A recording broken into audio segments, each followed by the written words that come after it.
Hello there. I'm here to talk about some more games. You guys ready to talk about some games? I'm a little sick, I apologize. My voice is a little fucked up.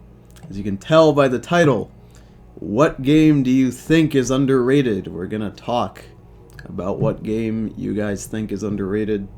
But first, before I ask you guys what you think, and before we talk about your choices, I'm gonna talk about the choice that I got. I don't know how underrated it is, but it's the game you see on the screen before you. It is called Soul Sacrifice. Now this game is a special game. So let me give you some background on this game. This game is entirely underrated, not because the game was not advertised, or because it was undersold, or because it's some hidden gem, but because this game is on the fucking Vita. So it's on the Vita, which kinda sucks. That's why the game is underrated. Nobody fucking bought the Vita. For Christ's sake. Who has a Vita? First of all, who has a Vita? Who has a Vita out there? I bet I'll get like 3 people who have the goddamn Vita. So this game, let me talk about what it is. Is the Stanley Parable underrated? I'd say no. That game is fairly overrated if you ask me. A lot of people heard of it and played it, and everybody streamed it when it came out. So, my younger brother has a Vita. So this game came out for the Vita, and I bought my Vita right when it's the big Vita crash, I guess you could call it. It was right around the time everybody sort of got catched on to the fact that the Vita was not gonna have games, and like they weren't gonna fucking, you know, they were gonna make games for it. So I bought it for dirt cheap because everybody was selling it on eBay for zip dollars. It was I don't know, I think I bought my Vita for like 100 with this game too. And I bought it because my buddy Zach wanted to play this game. He said, Tony, let's buy the Vita and play this game together. He already had a Vita, I think. He had his Vita to play some other game. But I bought my Vita and I was like, okay. I think I'll do that. And I bought it, and I ended up loving this game. This game is great. It's funny. A lot of people dismiss it. They call it a Monster Hunter clone when really it's not. It's a little more complicated. So let me actually tell you what the game is about. Alright, let me tell you what the game is about. Get you interested. I think I've heard of this game, but just the title though. Yeah, you might have heard of it. It's kind of weird. Alright, so this game, you wake up in a prison, right? And in front of you is a talking book. In front of you is a talking book, and this book says, listen bud, you're gonna fucking die. You're gonna die. And the only way that you can hope to save yourself is to get strong. And the only way for you to get really strong is to read me. Because if you read me, you'll relive memories that I've saved inside of myself. The title alone is neat, Soul Sacrifice. I know, right? It's a cool title. So this book says, listen, I've got memories of this guy. I don't just fucking read me and you'll get strong because you will absorb his memories. Now the way this game works is that you fight monsters and you sort of go through the story while fighting these monsters. And the main thing about the sorcerers in this world is that they have their right hand is magic, right? They sacrifice souls or help souls, alright? It's kind of how it goes. So, let's say you beat up a monster. That monster is formed from someone having some sort of fucked up desire. Let me give you an example. If you want to be rich in this game, you will become a ginormous slime that is made of gold. Because your lust, your greed, essentially, is so high that you become a monster of greed. And these sorcerers that have these magic arms will go out and kill monsters. And when the monster has been defeated, they will revert back into a human, and you have the option to either sacrifice their soul or save them. But that comes with the cost of them probably becoming a monster again. Because most people who do are fucked up. And the way that people become monsters is through this sort of magic chalice, right? When you're... It comes a lot when people are dying. Say you're dying and you just really want something. This chalice will appear before you and say, give me a part of you, and I will turn you into what you want. So let me actually talk more about some of the spells in the game, alright? Now the combat in the game is all spell-based, and it's all through your arm. Your arm can do things like turn into an axe, or throw fireballs. But here's some of the more interesting spells. These are called Black Rites. These are basically big boy spells. You use them once per fight and you're fucked, right? Like, you sacrifice a section of your body and you will do this big strong ass attack that'll basically like fuck the monster, but it comes at a cost to your character. So here's Infernus. The price is your skin. What game are you talking about? Soul Sacrifice, my butto. It costs your skin. Your character will set his entire skin on fire and just explode, dealing damage. Another one is your brain. You'll you'll inflate your brain and then do this like big ability that like explodes your head. Now, in the game's lore, these abilities will normally cripple someone or kill them. But in the game, of course, you survive and you're just penalized. Gorgon, I think, is one that you rip your eyes out, or you rip out a singular eye, and that will stun your opponent for a short amount of time. So when you do that, the player's point of view is fucked. Like, you can't see for half the match or whatever. The most powerful one is... Fuck, I can't remember its name, but basically you rip your own spine out. You rip your own spine out of your body, it turns into some sort of ginormous weapon, whatever you want it to be, and then you use the last of your strength to basically one-shot your opponent. And this Black Rite is considered so fucking strong because you basically kill yourself to do it. Like, if you sacrifice your skin, you can still live and grow your skin back. If you get rid of your eye, you still have another eye. But if you rip out your spine, you're fucked, and you're basically set on a timer where the enemy, you have to kill them or you're just gonna die. And even if you kill them, you're going to die anyway. So it's considered one of the most powerful ones, and I can't quite remember its name because it's been a while since I've played, but it's pretty intense. This game has intense shit. So this book, let's move on to this book, alright? So this is the cell that you're in. This is basically the main menu of the game and how you go through levels, alright? So this book here used to be a guy, and you're reliving his memories, and he basically wanted to ensure that he could help someone beat this guy. The world has been taken over by some wizard, and he wants to ensure that one person could probably beat him, okay? Excalibur. Thank you, that's called Excalibur. So he basically, to remember more of himself so that he would never forget, he turned himself into a book that people could read. And you go through the game, and as you go through the game, you're reliving his memories. And the funny thing is that this guy starts to cry. He sort of secretes this magic goop, and if you rub this goop on your character, you'll get stronger, okay? And when he does this, he tells you, I'm not fucking crying, it's just the magic goop. But as you play through the game, you start to realize that a lot of the missions you do revolve around his friends dying or him having to sacrifice them, and he actually is crying. He is crying so intently that he cries out his memories and strength for you. And it's really sad. This game is a lot like Dark Souls in the sense that the story isn't really told directly.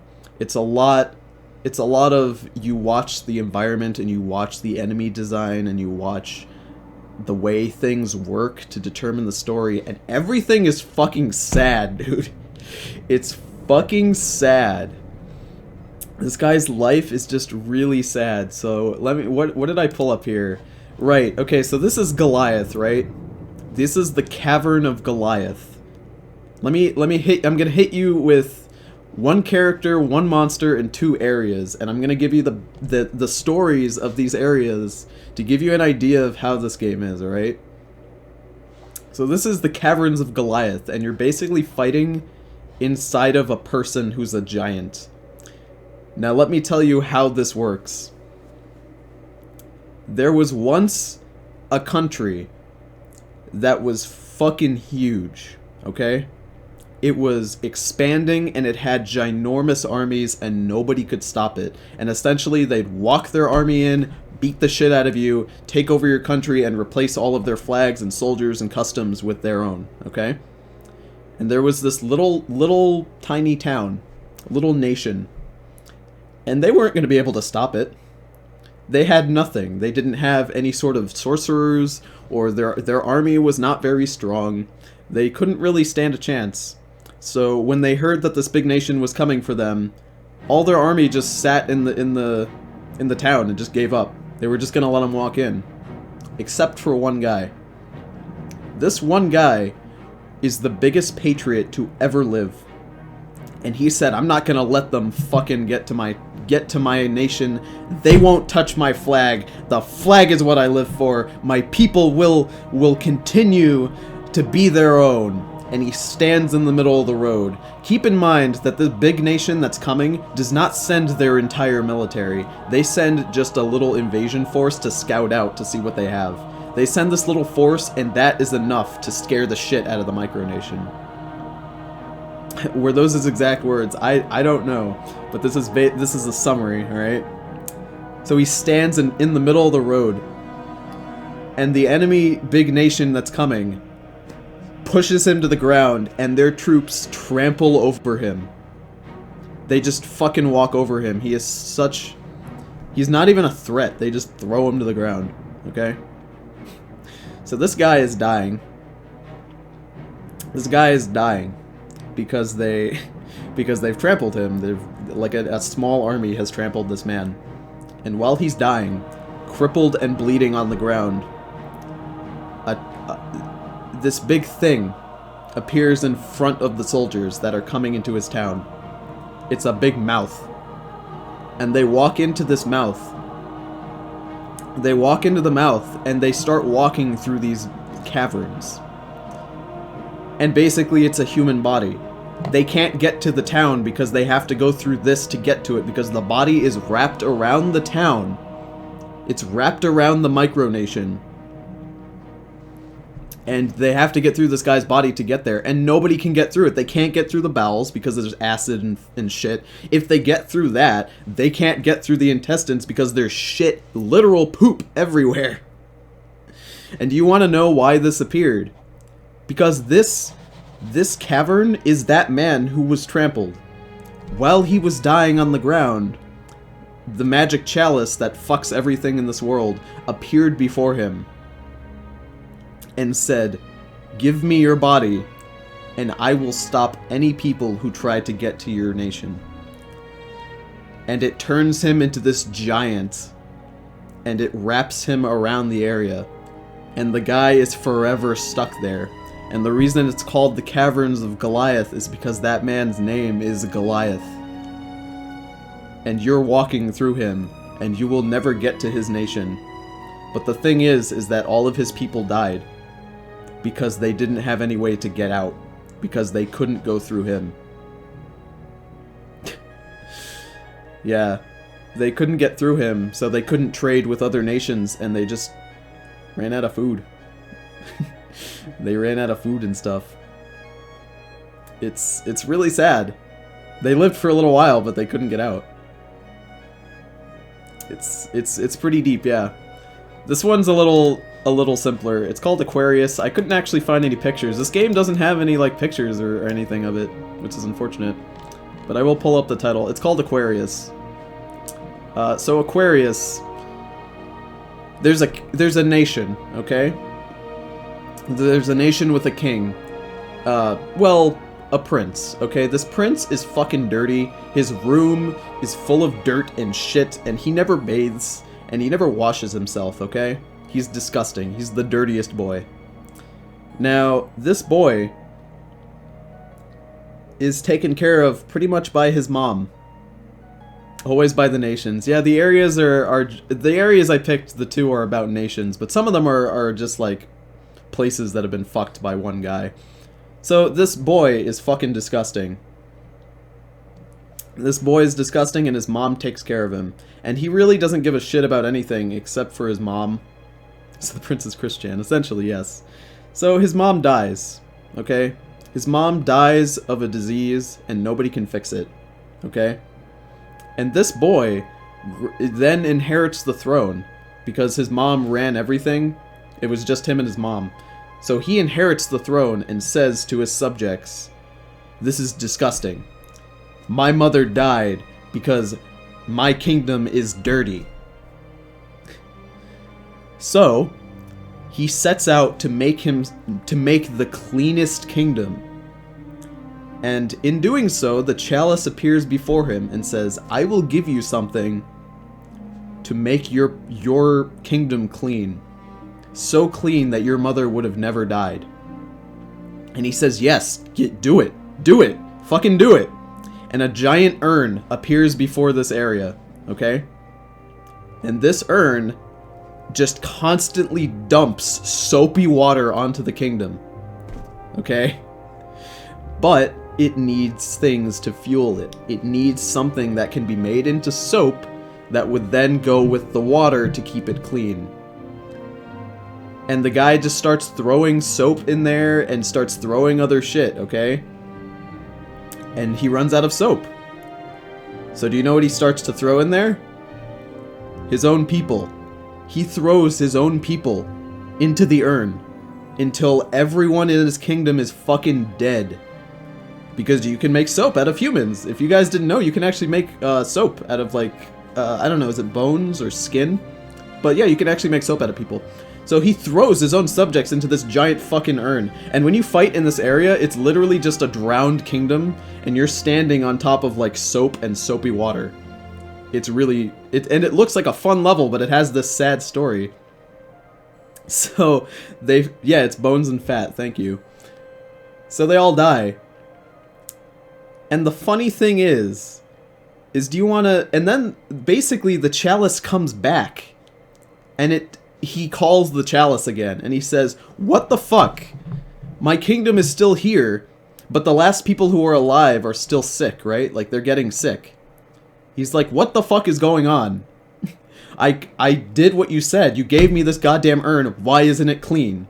And the urn tells him, "It is clean, but you're not. It's your fault." And at that point, the guy realizes that he may have made everything around him clean, but he never took the time to look at himself and realize that his mother died because he was disgusting. The kingdom was fine. He was so gross that she died because of him. And he gets so upset that he throws himself into the urn. The last person in the kingdom throws himself into the urn, and the urn is complete, and it drops soapy water on this kingdom forever. To this day, that was thousands of years ago, in the time that that you're fighting in it. It's just always doing that. And that's really sad. And it's funny because the level is like, it's sunny, and it's not dark like the other levels. It's not in some guy's anus like the Caverns of Goliath. It's soapy and fun, and like the soap is cool. What are we talking about? We're talking about the game Soul Sacrifice, and then I'm going to ask you guys about underrated games, but I really want to talk about this game. So let's talk about the monster design in this game. This is Cinderella. This is Cinderella. You guys want to hear about her? That's super fucked up, Tony. I know, right? This game has some great story. Let's talk about Cinderella. Doesn't she look adorbs? So this game actually, the DLC, it's more of like a kind of an expansion to the game. It's called Soul Sacrifice Delta. So the game is all about fighting monsters. Let's take a look at one of the monsters, okay? This is Cinderella. How would you describe the Chalice's personality? Is it a dick or is it a rational guy? The Chalice will change itself depending on who it's appearing before, but it always talks. That is an important thing. It always talks, but it always changes. So, the expansion actually does a lot of fairy tale type monsters. So let's actually take a look at Cinderella. So Cinderella's story in this game is that she has two sisters, and she goes to the ball, okay? But there's no fairy godmother. Basically, she's the youngest of 3 sisters, and the middle sister says, "If you make me a dress," because they notice that she's really good at sewing. She says, "If you make me a dress that's beautiful, I'll take you to the ball," because the prince is holding a big ball. And she says, "Okay," and she makes a dress. And it's the most beautiful dress in the kingdom. Okay?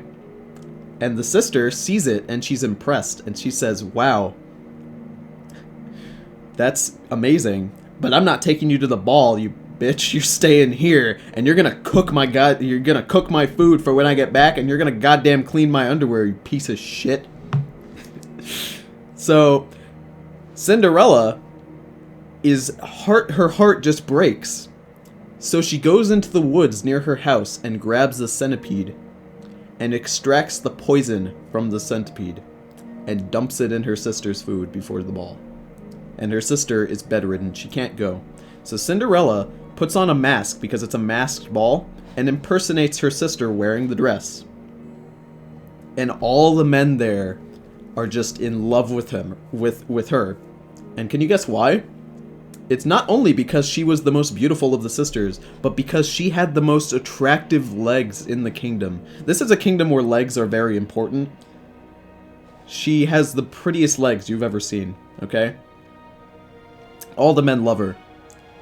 And she basically goes to every ball. Her and her older sister go to balls non-stop for weeks. And Cinderella goes from being this star-eyed girl who wanted nothing but to go to the ball. She wants the pick of the litter. She wants any man that she sees, and she gets any man, except for the prince. The prince only has eyes for her older sister, the oldest. So, Cinderella, jealous of the older sister, goes out into the woods again, finds another centipede, and poisons the older sister. They are both bedridden. I believe the middle sister has died by this point, okay? So, she goes and she seduces the prince. And she dresses up as the older sister because the prince has been seeing the older sister for a couple weeks now. So she says, "I'll pretend to be my older sister and seduce the prince." And she goes to the prince, and the prince has a bit of a leg fetish. So he's licking her legs and smelling them and going all up and down on Cinderella's legs, and he stops. He stops. You know what he does? "These legs aren't the right legs." And he throws her out of the castle. He throws her out and sends the guards to her and says, "This is a fucking imposter," and sends the guards. She is wanted around the kingdom because she didn't have the right legs. So, Cinderella, basically, she leaves a golden or a glass slipper, just like in the original story. Okay? She leaves a slipper, and the prince essentially says, "Whoever this slipper fits, I'm gonna fucking kill them. Because they tried to trick me." So Cinderella knows that if she gets caught, that not only will they kill her, but they'll probably find out about her poisoning. So, she breaks her legs. She takes a big-ass rock, and she fucking destroys her legs. So that they're beyond recognition. And the chalice, it's so painful, she's bleeding out, and the chalice comes before her and says, "I can give you something that would help. I'll give you the legs that you want. I will give you the legs that you want so that you can seduce the prince." She could have asked the chalice to have the guards not recognize her, or for something else, but she tells the chalice, "You know what I want? Give me my sister's legs." And the chalice takes her sister's legs and swaps them with her busted up ones. Again, she puts on her disguise and goes back to the ball. And she says to herself, "I have my sister's legs. I can seduce this fucking guy." And she goes back, same thing. The prince brings her into the back room, And he starts going down on her. And he stops. And he says, "These legs aren't the right legs." And again throws her out, and she runs away. Cinderella has no idea what the fuck happened. She's like, "What's going on? I have my sister's legs. This is ridiculous. Chalice, where the fuck are you?" And here's what she does next. She says, "I know. I'll start to steal other people's legs." So she goes out. She replaces her lower half with that of a centipede because she remembers that the centipedes she used to poison her sister had hundreds of legs. She replaces her lower half with the help of the chalice with a centipede so that she could have any leg that the prince would ever want. And she goes out and chops off random girls' legs if she thinks that they're... She looks for legs that are aesthetically beautiful. She goes out and finds beautiful legs, chops them off of people, and puts them onto her disgusting body. And on top of that, she turns them into glass.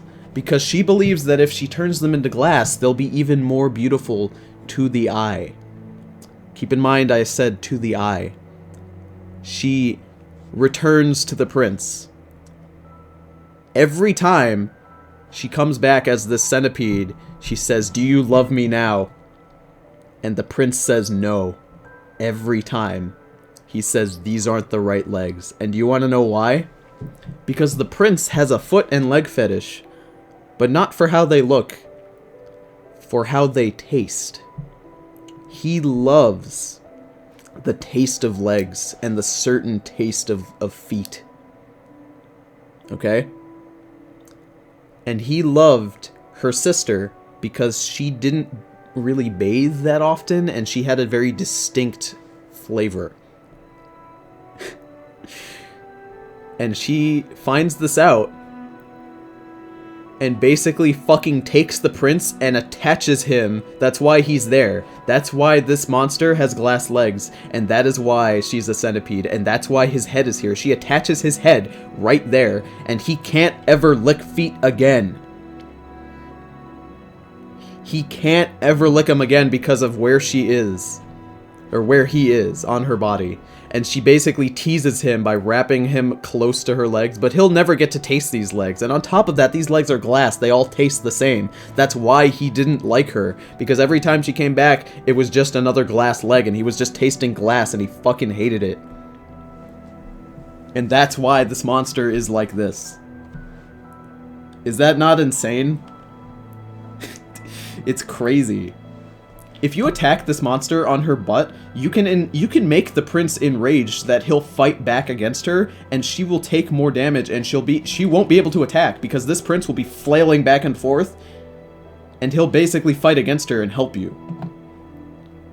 All of the monsters have very unique things like that. A lot of the things that they wanted, like their legs or big strong arms, if you fucking attack them, it'll backfire on them.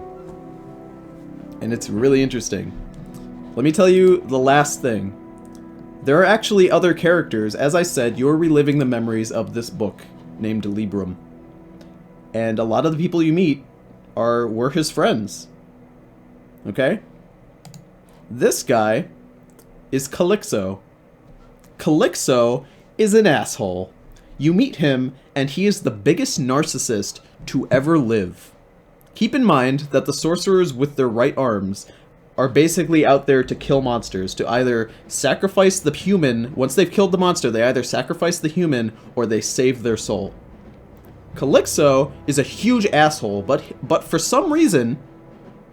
That's a guy, yeah. For some reason, he saves people. Despite being a huge narcissist and being so full of himself, he saves people. And you go through the story missions with him, and he's just a dick. He's like, "I'm so much better than you. Don't you wish you could be as great as me? Don't you love my hair, my face, my nose? I'm so perfect in every way." And you just have to listen to that the entire missions, and you end up hating him by the end of the missions. But by the end, you realize why he's like that. So, when you sacrifice someone in this game, or save them, If you sacrifice them, sorry, if you save them, this doesn't happen, but if you sacrifice them, a part of them will become a part of you. This could be anything from their physical appearance to their mind, their memories. They may actually become another part of you and start talking to you. The arm that you use to absorb people basically steals a part of them, and you're stuck with them forever. So let me tell you why this guy's a narcissist. This man used to be the kindest man to ever live. And he was so kind to his wife, and he loved her more than anything. And do you want to know what she loved more than he loved her? She loved him. Is this PS Vita only? It is Vita only, unfortunately. She loved him more than the life-sustaining air that she breathed. And she was turning into a monster. Because in this game, you don't have to have the chalice. Sometimes people will just turn into monsters because they're sick. You can get a plague that will turn you into a monster, okay? So she's turning into a monster. And she says, please, I don't want you to have to kill me. I don't want you to have to fight me when I'm a monster. I don't know what I'll become. So she says, sacrifice me. Because if you sacrifice me, I'll become a part of you. So this guy sacrifices his own wife. And the main trait that he absorbs through his arm is her love for him.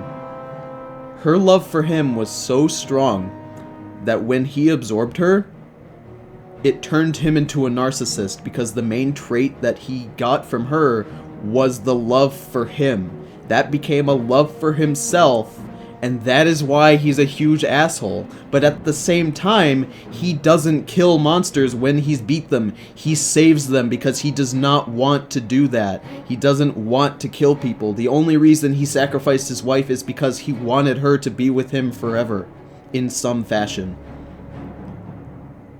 And it's really sad, and that's how most of the characters are in this game. They all have some sort of sad thing. The story is just sad, you know? Alright, I've talked about this game for 30 goddamn minutes. Let's hear what you guys think are underrated games. Hit me with some underrated games. Maybe I've played them, maybe I haven't. If I haven't, I'll ask you about them. If I have, I'll talk about them. Hit me with your underrated games, please. I'm really curious what you guys think is an underrated game that you've played. I honestly think Soul Sacrifice is a very underrated Vita title, and I wish that it got a port over to the PS4. Because it would be great.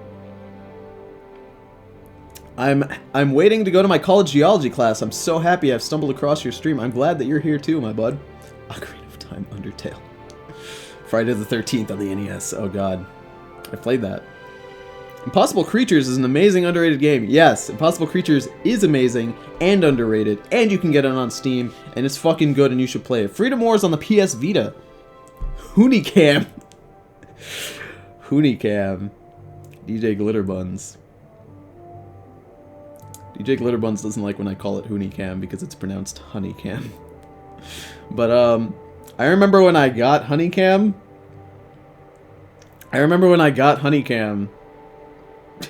And I had DJ Glitterbuns come over and play it. And she got hooked, like, instantly. It was hilarious. I remember I've streamed Hoonicam before. It was great. In all seriousness, Spore is pretty underrated. You think so? Do you think Spore is underrated? I think the problem with Spore is that the younger you are... It might not be a problem. It might actually be a plus. Basically, the younger you are, the better Spore is. If you want to know what I mean by that, Spore was actually promised to be a huge game. It only has about 2% of what the game should have had by the end product, because it was gutted during production. So if you don't know about that and you play the game, you'll probably enjoy it. So most younger people enjoy it, but older people who knew about all of the stuff that was supposed to be in the game fucking despise Spore. Excuse me, fucking despise it. It's really good for making dick monsters, though. That's true. That's like one thing. I think Sonic Unleashed. Sonic Unleashed is a tough thing. It's a tough thing. People say it's good, some people say it's bad. It's hard to decide, really. Let's see. Kirby Canvas Curse is like one of the worst selling Kirby games, but is really good. Is it now? Let me actually pull up a picture of that. I don't know that. I know a lot about Kirby games. Well, I know a bit about it. I wouldn't say a lot. Kirby Canvas Curse. Oh fuck! I played this game. I remember playing this, but I don't actually remember anything about it. I remember playing it, but I didn't actually own this one. I never owned this game. I played it at a demo because my local Walmart had it. Wow, you made me remember that. That's funny.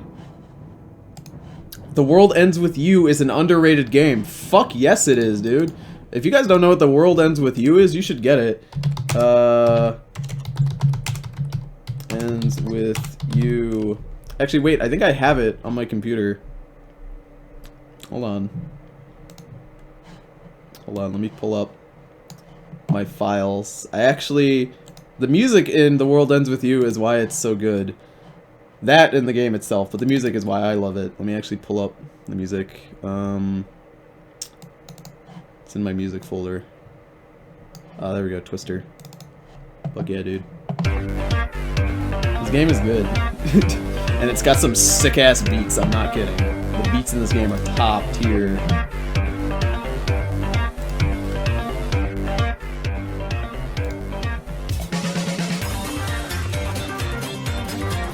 Isn't that good? It's good shit. The music for The World Ends With You is god tier. It is. Pokemon Conquest. Oh shit, dude. I bought Pokemon Conquest when that came out. And I loved that game. But then once I beat it, I kind of didn't like it as much. I don't know. Rust is pretty underrated too, if you ask me. Probably why Gary Newman hasn't optimized it in like 3 years. Honestly, Rust is not an underrated game, I'd say. Rust is actually one of the most overrated games on the PC. It was.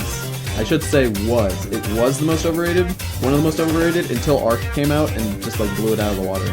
And then everybody started playing Ark instead. The big two survival things, survival crafting games like Rust, it's Rust and Ark on the PC. And,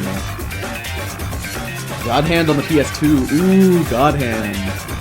I've never played it, but I've seen enough gameplay of it to really want to. Riviera: The Promised Land is an RPG game that appeared on the PSP Game Boy Advance. It comes from a series called Department Heaven. It has a romance mechanic in it, but the battle and level up system is so unique. Oh, that's really cool. Oh, the Stalker series. The funny thing about the Stalker series is that on 4chan, it's touted as being, like, fantastic. But, like, most people don't play it. Oni by Bungie. I don't actually know what Bungie does these days. He's got sick beats, dude. It's good. Oni. What is this, weed game? Bringing weed trash over here? Seriously, though. Weed. This reminds me... It's gonna sound like an insult, but it reminds me of Break of the 99 Dragons, but like if it was good. It just kind of has that weird look to it. Oh man. Big rigs, over the top racing. Wow. That's a good one. I'm not even joking. And I don't even like racing games that much. What about Bully? That game was great. Any of you guys actually played the game Bully by Rockstar? I was actually considering streaming that game. I don't know if anybody would want to see me stream it, but I've considered it. It's good. I love Bully. I fucking love that game. You can shoot kids with a potato gun. Like, that's great. Oh, man. Mario Sunshine is awesome and underrated. I actually love Mario Sunshine. And it always confused me why people never liked it. I mean, I understand it. Music's too loud. Oh, I can fix that. There you go, bud.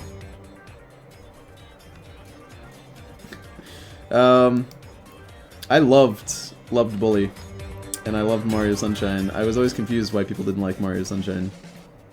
It always made me sad. Is that better? Except the pachinko level. Oh my god, fuck that level though. Would Super Paper Mario count as an underrated game? No? 'Cause it's bad. With I don't know. If you like Super Paper Mario, it's honestly not that bad. It's not that bad of a game. The problem is that it deserves to be underrated because it deviated so far. I know that's kind of a mean thing to say, like a game shouldn't deserve to be underrated, but honestly that game is underrated because it deviated so far from the formula of Thousand Year Door in the original, which is why I hate it. I don't like Super Paper Mario. It's not a bad game by any means. It's solidly okay. Crash Team Racing is not underrated. That game is not underrated. It's not overrated though. It's a fantastic racing game. But everybody and their mom had that game for the GameCube. At least it seemed like that to me. Everybody I knew owned that. I owned like 3 copies of it for some reason. I never even bought those copies. I think I took them from my friends. I don't know. But Super Paper Mario is solidly okay, actually. It's good. Like, I'd say play it, but it's no Thousand Year Door. Ghost in the Shell was an okay game on the PS2. Never played it. Never played it, but I've heard of it. Heard the name. Pokemon Black and White is pretty good. Black and White 2 is lame. I tried to play Black and White, and I couldn't get into it. I don't know, it was too much like cutscene stuff at the beginning. Will you be uploading this stream? Oh yeah, this stream is part of a 30-part series, and this is part 3. This is part of my 30-day video game challenge. So yeah. The CGS RPG is overrated. Fuck you, Crasher. The CGS RPG is incredibly underrated and needs to be recognized. I don't know, man. That's up for debate. Some say it was a bit too avant-garde. Other people say it was just too good. No, we didn't deserve it, but... Oh, man. King Kong. I never played the King Kong game. Fallout Brotherhood to Steel on the PlayStation Double. The PS Triple. Fucking PS Triple. Chad Warden. You guys ever seen Chad Warden? I can show Chad Warden's videos because, I mean, like, he doesn't get ad revenue from them anymore, so... They're fucking ancient. They're like goddamn ancient games.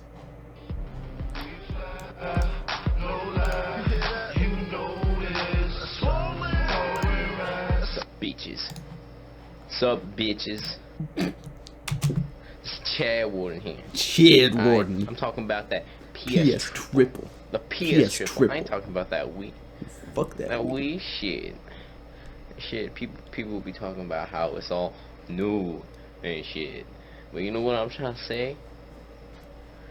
I'm trying to say is that, come on now, Wii? Come on. Come on. Come on. That little controller. Little controller? Looks like a dildo. Like a dildo. I ain't trying to play my games with no dildo. Come on. Come on. The Wii? The Switch? Come on now. I ain't trying to play my game with no Ice Cube dildo. Fuck. Chad Warden's great though. Oh man. I love me some Chad Warden. What about Big Bumpin'? I went to a video game store the other day, like a retro game store, and I was looking for a copy of the Burger King video games when DJ Glitterbuns found a game called Big Bumpin'. Right as I said, I wonder if they have the Burger King game, she goes, look at this game, it's called Big Bumpin', pulls it out. Like, she pulls it out, like it's stacked on the rack, and it's the Burger King game, Big Bumpin'. If you guys have never played Big Bumpin', let's pull that up. Burger King Big Bumpin'. The best Xbox game ever fucking made. If you didn't know, Burger King actually made 3 video games, one of which was Big Bumpin', which is a game about goddamn bumper cars. The game is notorious for having AI that is impossibly difficult to beat. You cannot beat them, they are too strong. This was in addition to the other Burger King video games. Video games that you could buy at their store. There was Pocket Bike Racer. This was by far the best one. This one was the only one that controlled half decently. Big Bumpin', which was impossible, and Sneak King, a stealth game in which you deliver hamburgers. Would you stream the Burger King games if I could get them? If there was an emulator for them, I'd stream the shit out of them. Yeah. Oh man, Sneak King. Why would you have him play this, Glitterbuns?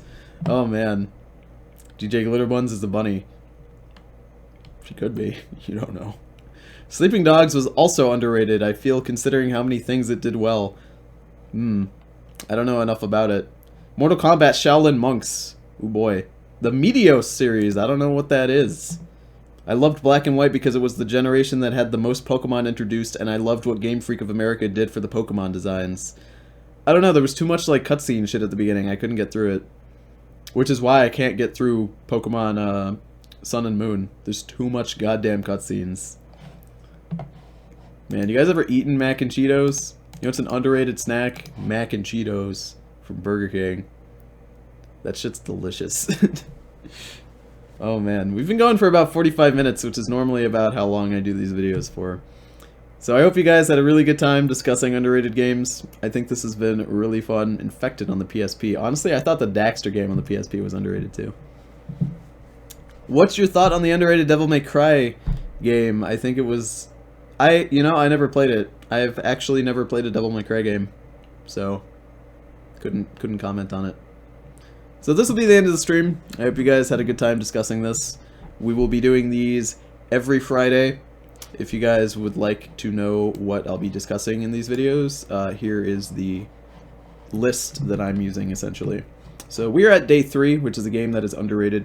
The next game, next Friday, will be Your Guilty Pleasure game, which, oh boy, I'm sure I could think of something great for that. It's probably just going to be Hoonie Pop.